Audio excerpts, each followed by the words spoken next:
Talking With. I am LT Shaw, and I am joined by TikTok's very own and Book Talk's very own, and one of my favorite to follow, S.G. Blinn. How are you? I'm great. How you doing? I am great. I am, for one, loving everything behind you. That is awesome. Right there. I just got foam and posters. I want to say, first off, thank you so much for doing this interview with me. I know that you just put out a book, and from what I've seen, like on TikToks here and there, you got a lot of other things in the background going on. So I really appreciate your time. Well, thank you for having me. I'm excited to be here. Yes. So I just want to get right into it to start off, just a little easy. How did you come across the Book Talk community, and how has it like impact you, or has it like changed you in any way when it comes to writing? It was a complete accident, to be completely honest. I was supposed to, when I started my publishing journey, I was told I had to get on social media. But last time I paid attention to social media was MySpace was popular. So I aged myself just a little bit. Yeah, and it, well, again, it was a complete accident. I just happened to look for something with books. I'm like, okay, how am I supposed to do this? And boom, it was like I opened a gate, I opened a door, and it took me a while, but now all of my TikToks are other Book Talk authors. It's very hard. The algorithm's a little complicated, but it's made it fun.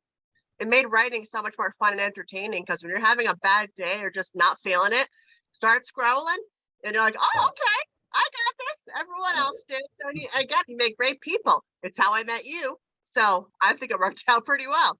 Yes, I do agree. Like, yes, Book Talk specifically is like a really great community. My not to shift, but like my wife put me onto it. Like, she told me, like, because she's gotten book recommendations. I think you were in one of her saved videos, and she was like you were. I think you're giving like tips or something. Like, oh yeah, I could use that. That's some good stuff. And then she showed me like other people who like got some sales up. So like Book Talk is a really awesome community.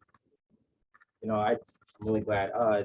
Just want to just shift gears a little bit, because I've seen a lot of your TikToks. I try to like and follow everyone who follows me back, at least as many as I can. From what I've seen, you have a lot of like a variety of like unpublished works, which I just gotta know that you got actual stuff. So I want to say, like, what made this book, The Monster's Daughter, stand out compared to all the other unpublished stuff? Like, what about this one made you want to say, this is the one I want to focus on? It completely was, again, a happy accident. I literally laid all my books down and realized that I had to make the first step simple. I have series that are 13 books long. I have ones that are over 800 pages. So I had to start somewhere simple and somewhere small. And this one I made during Halloween last year. And because it was going to come out during October, I'm trying to stick with themes. Unfortunately, there's no Santa ones, because I can't make Santa happy and jolly. It has to be scary. So I wanted to make sure I got one that came out, and this one I felt like had the most impact when it comes to monsters, because hey, monsters don't always have to be scary. And of course, as I'm wearing all black, and probably could tell I got some other slashers behind me, and I just wanted to make sure it came out at the same time. And monsters are easy. It's the people that are hard. Yeah, monsters usually have very like true in intention, while humans have human agenda. Which also I actually just ordered the book, I think, a couple days ago. So just waiting on my non-Prime account to send me my copy. I should get it by like next week, hopefully. So like you say like you have like a lot of like books with series. Which do you prefer? I mean, ultimately, do you prefer to do like a series, or do you like to do standalones, and which one seems the easier to do? Every single book I've ever written started as a standalone. Like, okay, I got this idea in my head, I write it down, and then it just blossoms. But what is happening is, as I have the main character and it's going through their journey, whatever that may be, side characters are popping up or a new place pops up. I'm like, okay, sticky note that, put a pin in it, as some people like to say, and I move forward that way. So as I get to the end of now the first book, I'm like, okay, now I want to write the other ones. But the dark side of that process is because I started as a standalone and I'm writing the other ones, I now have to go back and rewrite the first one to kind of hit towards the other ones. Right. So I don't release series until the whole series is read, at least the first draft, because to make sure that the first book reflects what's going to happen in the last one. Right. So it's a much longer process, but it makes it easier for me to contain the ideas that just keep falling out, it seems like, as you can tell by the millions of notebooks I have everywhere. And I actually, I want to piggyback on something you said there, like as for series, and I'm just starting my second series. Do you ever find yourself when you're like just on the first book alone, and maybe you might be outlining the next books to come? Do you ever find yourself having to reread like older notes and like or older chapters? Like, okay, did I mention this? Okay, I didn't mention that. So before I publish it, let me put this seed in here so my payoff for later is going to be epic. It is. I always write everything like I kind of plot it out in the beginning just to make sure I have all the key points, but then I just let my imagination go wild. But I do have a lot of series that aren't ended yet because I'm starting. I'm like, okay, I want to explore this part of a character or this design, so I write a scene for the next book, and then I get inspired, but I have to come back. So that first one's always going to be the hardest one because you want to make sure you plant those seeds, and you can't really do that without having to go back and reread. But I write in a notebook, so I got to make sure I can actually read my writing, and that's been the hardest part. When you're sitting there in a theater getting an idea, watching, listening to a song or watching a scene in a movie, like, okay, I got this, and it's like halfway up the page and in cursive and all the way around, you're like, how can I read that? So oh yes. I'm learning how to read. I thought I learned how to write in kindergarten, but nope. Oh man, you should see my notes. Like there's been times I was playing, I'm like, what am I saying? Oh, wait. I was like, let me just put some stickies on top of that so I know what I'm trying to say for later. And I just say stickies. I do have stickies right here. Just don't forget. hey, those are the lifesavers.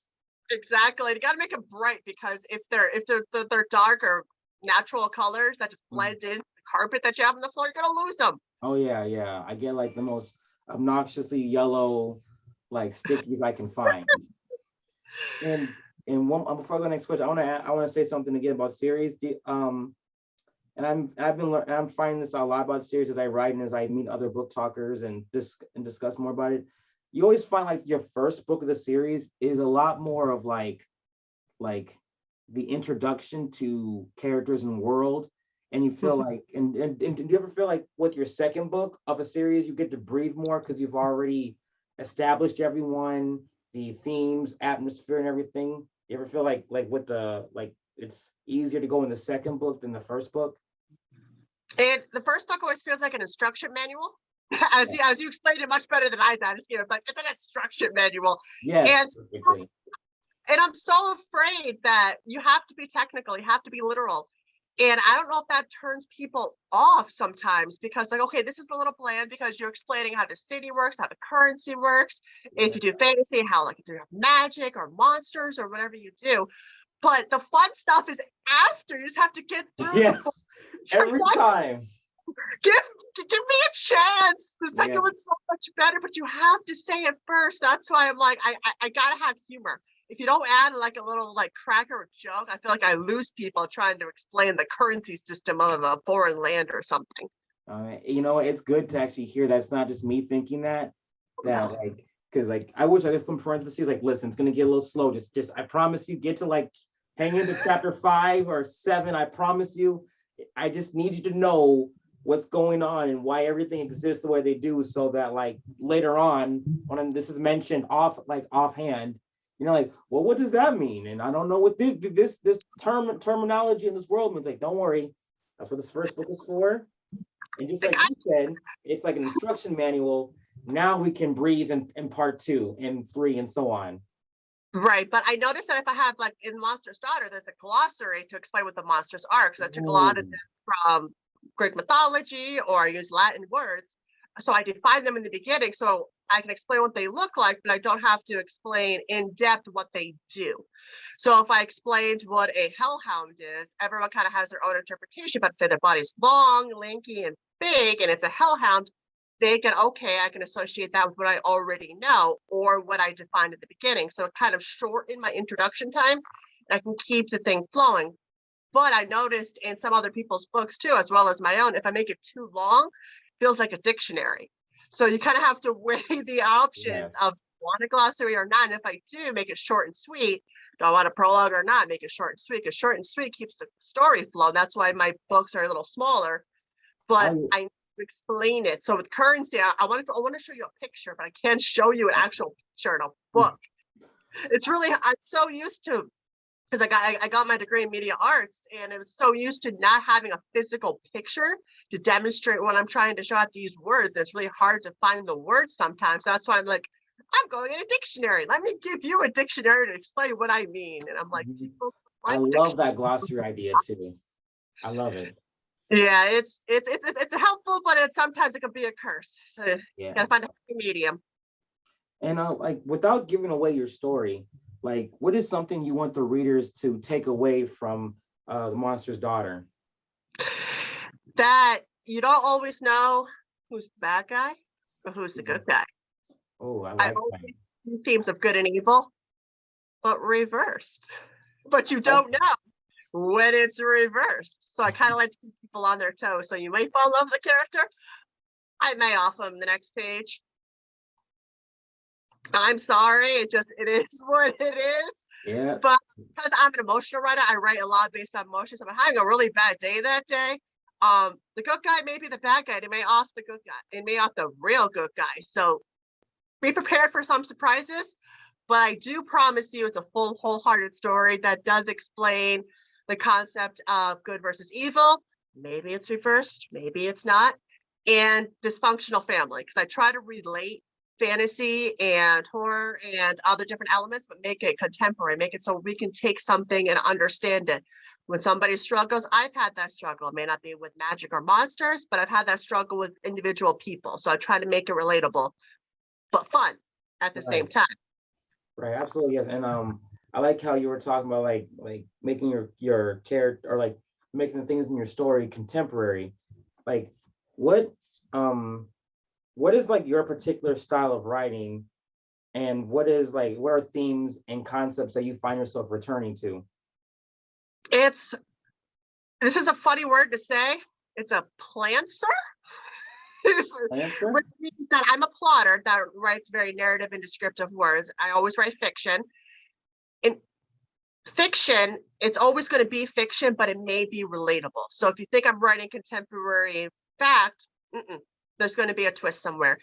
But I always plot it, but then I kind of take a pantser approach and do it off the seed of the end of my seed as a quote unquote title for it, but just keep going with it. So I'll write it all down in the beginning, word for word, make the blurb, do the character ideas, make sure it's very descriptive, narrative, always in the fictional aspect. But then if I feel like this character should have a demise that's a little bloody or gory, I may think, okay, I'm going to off you. Let's find somebody else. So it's chaotic, it's insane, but it always has a point. It always has A, B, C, and D. That's why I have all the notebooks, because if I feel like I lost the story, I can always come back and do it. Mhm. And I wish, again, I could show you physical pictures. So I'm always thinking of working with mixed media, especially in the writing, but I haven't gotten that far yet. I have to figure out how to mix my education with my passion. Yes, that's always the hard part there. Do you dang, I had a good follow-up for that one too. If I remember, I'll try and come back to it. But oh no, yeah. Like you said, like it's like a planter, sort of like your approach. Yeah.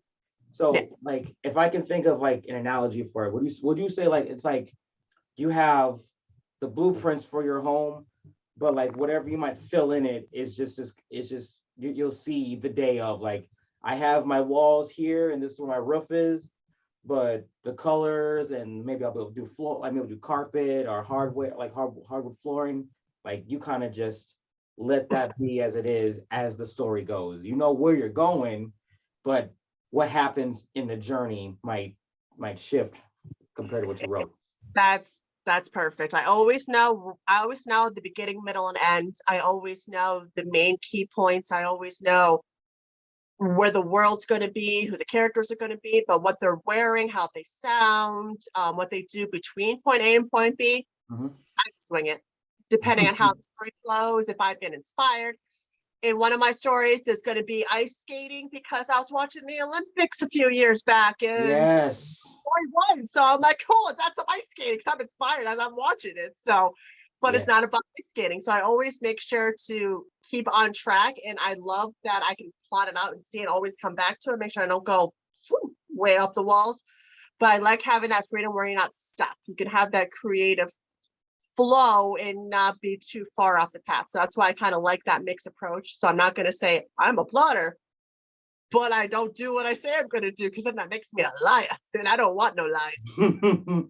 I've tried to be a pantser with my first book a while back ago, and no, I learned right then there. No, you're a plotter. You're a plotter, boss. Like I can't. I wish I could be a pantser, but some of my brain's like just a little more detail. Okay, more detail. Maybe once in a while, like I'll have a side character like, yeah, I think I'm gonna make an emotional impact on your main character. I'm just gonna let you know. You'll find out later. I'm gonna plant my own seeds in there without you knowing. Then when I die, your character is sad. You're going to have a companion. We don't know what it's going to be yet. It could be a giant headless horse, or it could be a dragon, or it could be a small little mouse. We don't know yet, but you're going to get something. So stay tuned. Oh yes, yes. To shift to something a little slower.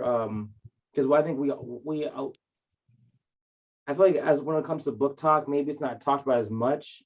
And I mean, I can't say I do all the time, but like I would like to see more of it. Like, what is let me see if I can have it right here.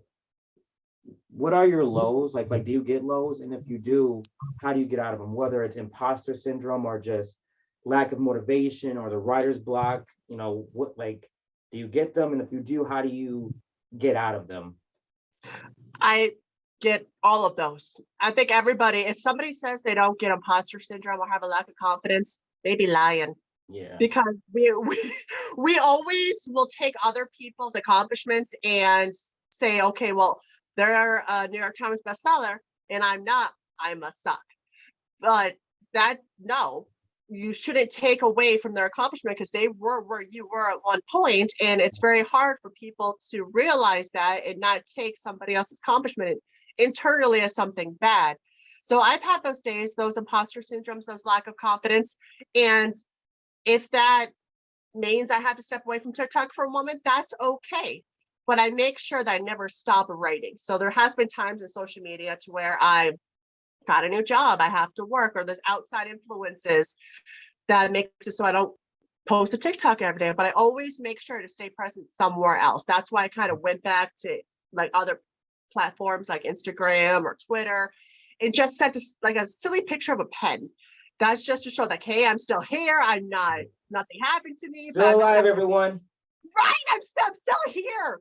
Like I took this little guy right here. I'm like, hey, Fred Reaper, I may not have a pretty face today, but look at this cutie pie. So like, I'll do random silly things like that. So it may not be consistent of what I usually post, but it's just to let you know, hey, I'm human. I may not be having the greatest day today, but I want to let you know that I'm still here. I'm still trying to connect with other people. And writer's block, yeah, because when you get in a zone or you get the inspiration, it only lasts for a certain period of time. So before COVID, I was very, all over the place, motion wise. When COVID hit, of course, the world shut down. I work in healthcare now, and I went to a very low place mentally. So a lot of my writing is very dark and dreary. But now that I took some self-care and got a good support system, I got a good writing support system, I got great friends, intense like you, who make me feel better about myself, I can slowly lift myself back up. So the writing that was dark and dreary kind of stopped. because I can't continue the way I started because I don't feel that emotion anymore. So that's why some writings may never get finished, but that's okay, because the ones that are about somebody who is suicidal or somebody that's wanting to hurt themselves or others, for example, because we all have those emotions we can't control, we can't internalize, we have to get out. Writing's a very healthy aspect to get them out, and that's okay. Yeah. So It's writer's okay to be block, low sometimes. imposter syndrome with just feeling blah. Sometimes I just don't want to roll out of bed. Sometimes I'm like, my hair is going to be everywhere, or oh my gosh, my grays are showing. I don't want to show my face. And we're human. I Yeah. think lows is what make us human, and we have to acknowledge that people have them and not put them down for it. So by having people like you on you and book talk and writers groups outside and surrounding myself with positive people around me made me get out of those funks, made me come back and say, hey, I can do this. The NaNoWriMo challenge I just did was completely nothing, was dark and dreary. It was romance contemporary because I was there. I know, right? I should have said truth. So that kind of started me saying, hey, I could do this. I can write again. So boom, I'm like, I'm gonna write a book in a month. Let's do it again. So exactly. Yeah. And I think too, like after a low, one of the best feelings is like when you feel like in a way you get your mojo back. You feel like you start like maybe like I'm just gonna do just 200 words, and then like 3 hours later, like yeah, I just did a chapter and a half, and then you walk out like you know what? yes. I'm gonna treat myself to some Dairy Queen. This is feeling good today. Yeah, it's I think it's necessary, especially because like, well, not necessarily, but like especially, but I think for a lot of artists, whether you paint, draw, make music, or write, you know, a lot like the hardest, your hardest critic will always be yourself, because whether you're trying to try not to, but we end up measuring our success sometimes with people who we admire, or people who maybe like, I'll see people who I follow and follow me back who might get like a book signing, and I'm just now learning how to do that, and I see them have a big line. I'm like, I don't think no one's gonna show up for me.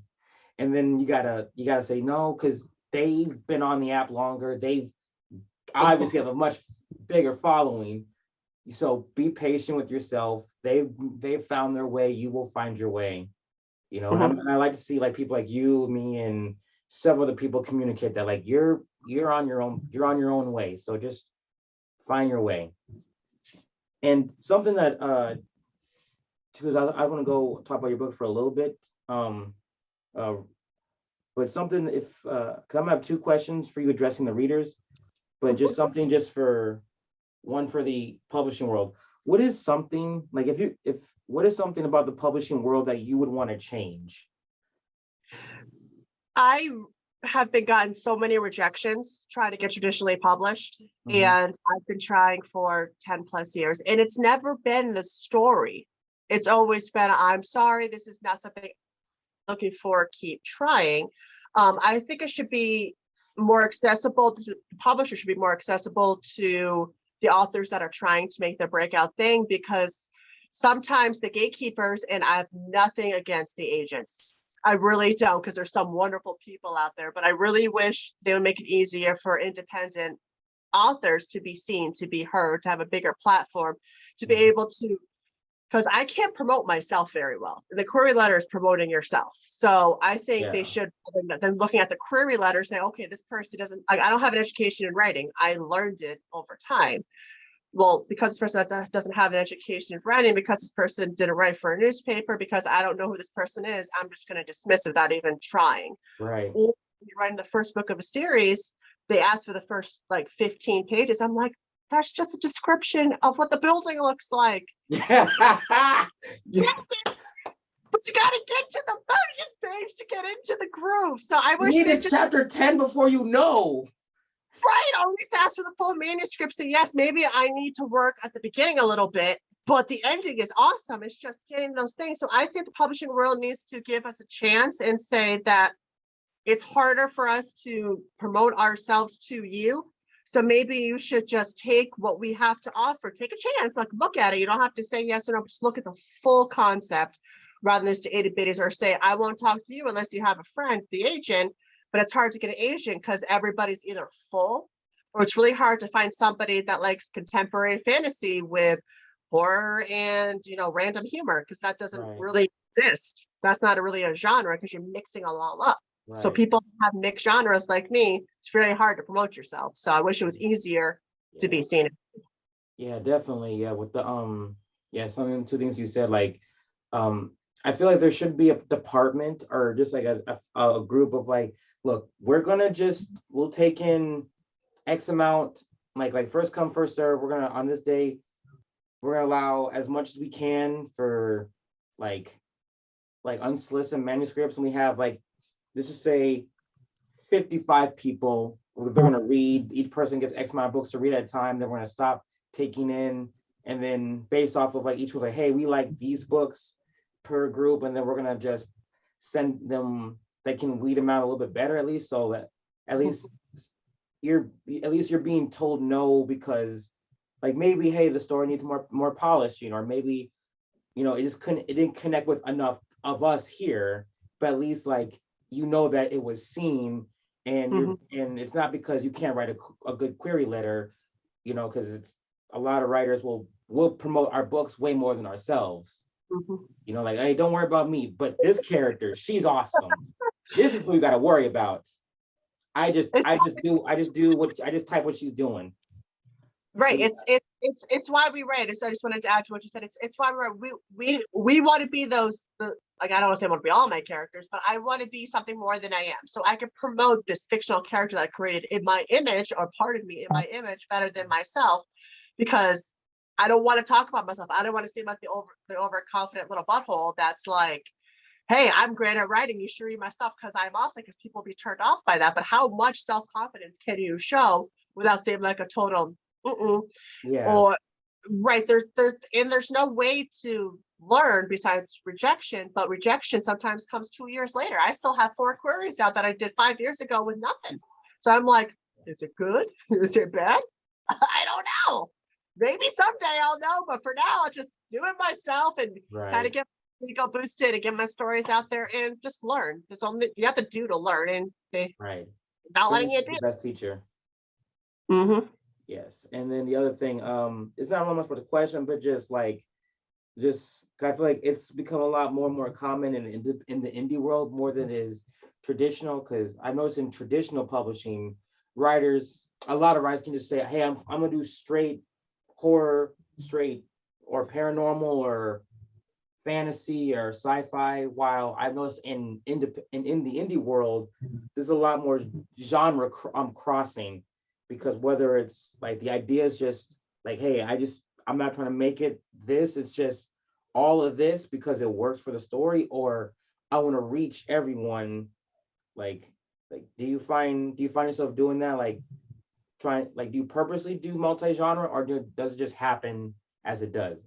It just happens. But being an indie author, you have more freedom to do what you want to do. Sometimes that freedom comes at a price, because you hit, like, I know trigger warnings are a big thing. I personally don't do trigger warnings, but I know that I need to promote the content of my book well enough to know that I always say, if I have blood, there's blood in it. I always promote that the gore. I always promote war. I always promote there's dysfunctional family. Rather than having it written in there, I try to promote it and try to make it so if you look at the cover, it's going to be scary and spooky.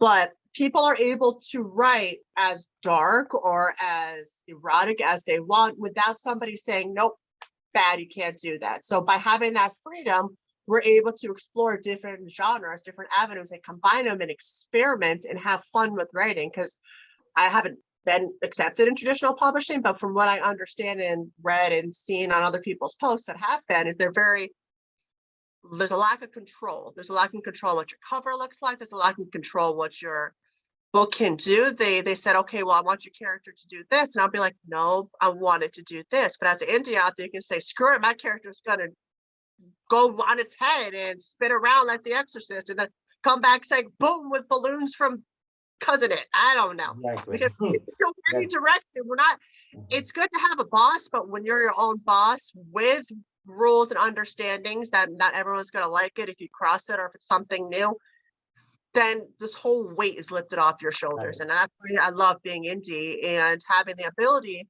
to do what I want to do without being held accountable to somebody else's standards. All right. And I have just a single, just before we move on, just like I have a single simple question. Would Mhm. you, if you had the full choice would you choose to be traditional or to be indie? Indie, now that I've experienced it. Okay, okay, that's good. So I want to hear more about this book because like it's like from for maybe the audience who's right here with us, without spoilers, what can you tell us about Monster's Daughter? It's a book about dysfunctional family, good versus evil, and I wanted to explore the idea of, are monsters really something to be scared about? I'll tell you exactly where I wrote my first scene. I was watching the new Hellboy.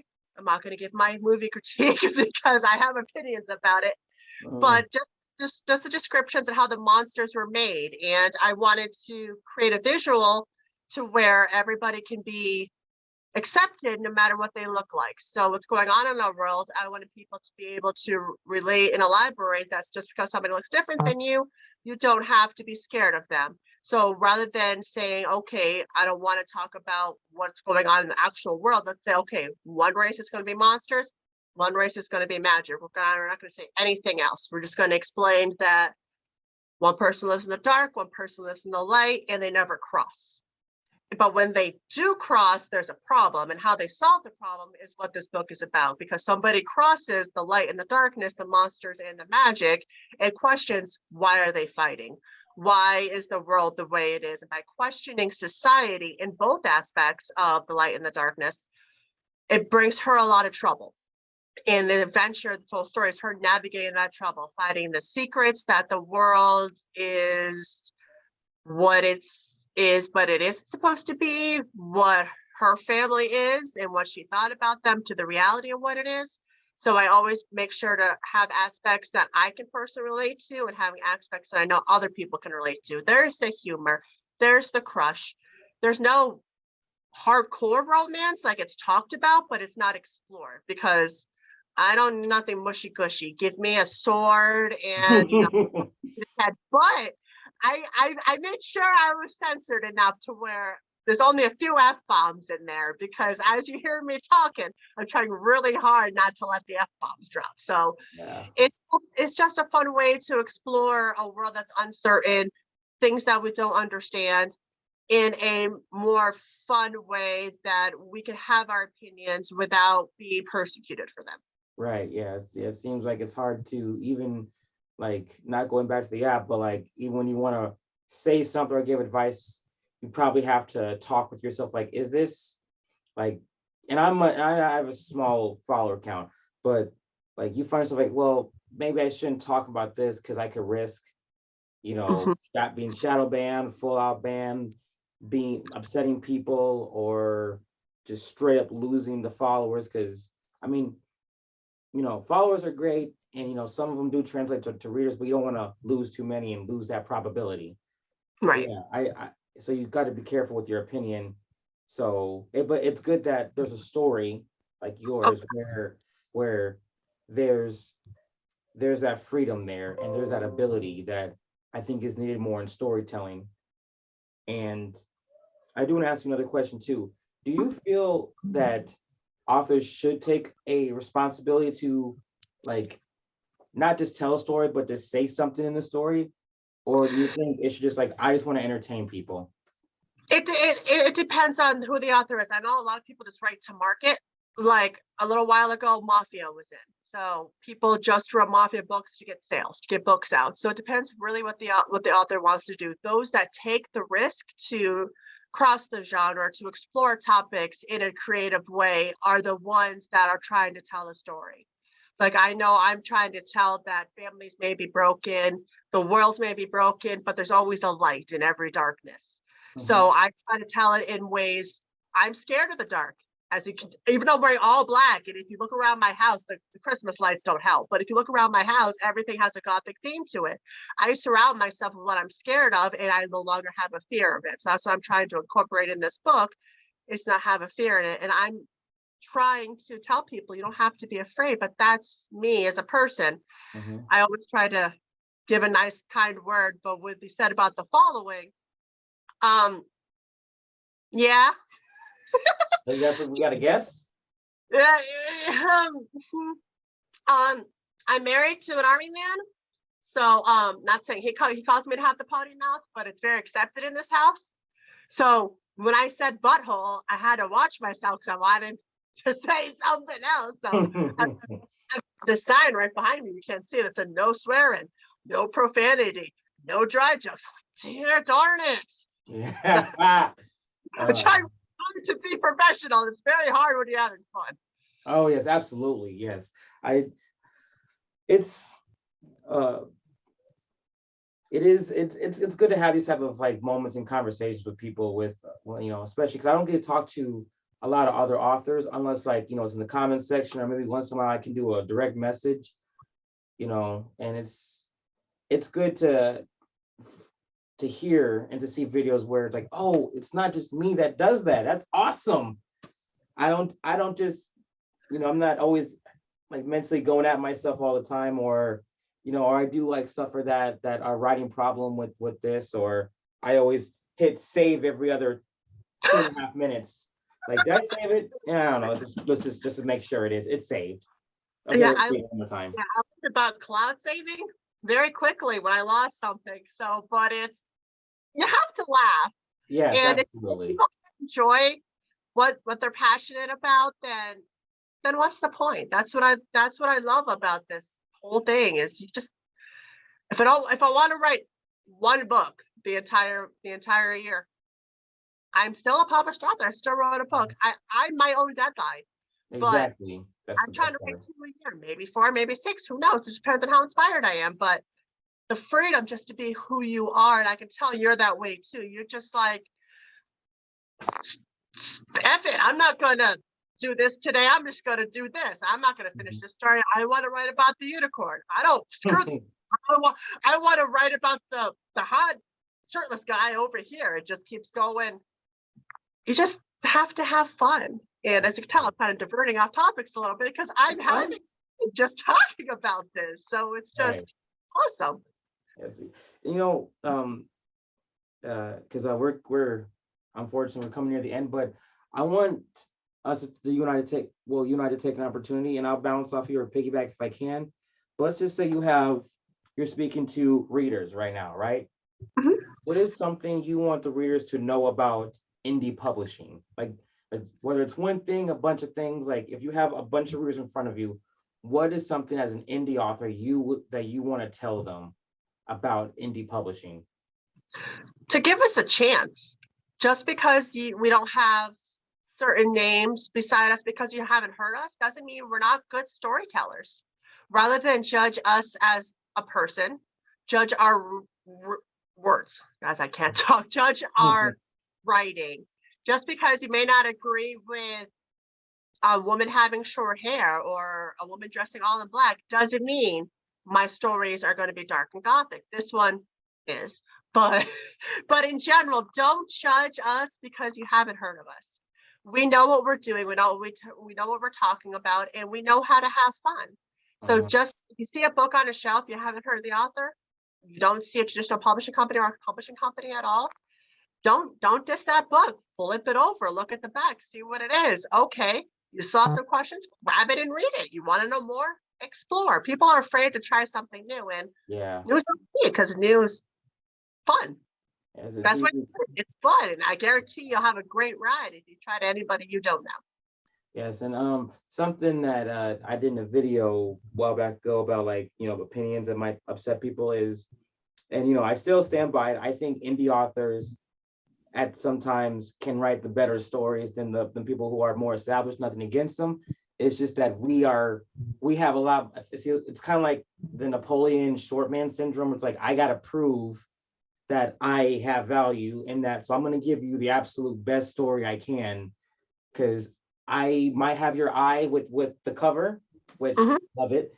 So it's like, okay, the cover's got your attention. Now when you get to like, now you're gonna get this amazing world in the first 2 chapters, bonding with these characters. I'm telling you, like, I'm gonna give you the best. Just, yeah, give me that chance. And I think like a lot of indie authors really tend to like really go for it, because like that might be like that one book that gets you there.